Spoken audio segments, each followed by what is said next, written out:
नमस्कार मंडळी, आज आपण बनवणार आहोत पनीरची भुर्जी। त्यासाठी आपल्याला हवा आहे पनीर। हे मी खिसून घेतलेलं आहे। कांदा, टोमॅटो, मिरची, कोथिंबीर, थोडासा सांबर मसाला घेतलाय, हळद घेतली आणि मीठ। कढईत सर्वप्रथम आपण तेल टाकून घेतलंय। तेलामध्ये थोडेसे जिरे मोहरी टाकायचे। मी जिरे टाकले, थोडीशी मोहरी टाकते। त्यानंतर आपण मिरची टाकू। मिरची चांगली तडतडली की आपण त्याच्यामध्ये कांदा टाकू, थोडीशी कोथिंबीर टाकू आणि थोडीशी वर गार्निशिंग करू। कांदा चांगला फ्राय झाला ना, टोमॅटो टाकू। कांदा टोमॅटो चांगले फ्राय झाले, आपण आता थोडीशी हळद टाकू आणि थोडासा सांबर मसाला टाकू।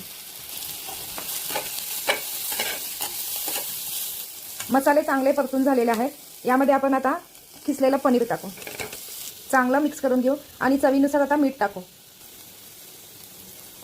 आपली झटपट अशी पनीर भुर्जी तयार झालेली आहे। आपण आता एका बाउलमध्ये भुर्जी काढून घेतलेली आहे। कोथिंबीर टाकून गार्निशिंग करू।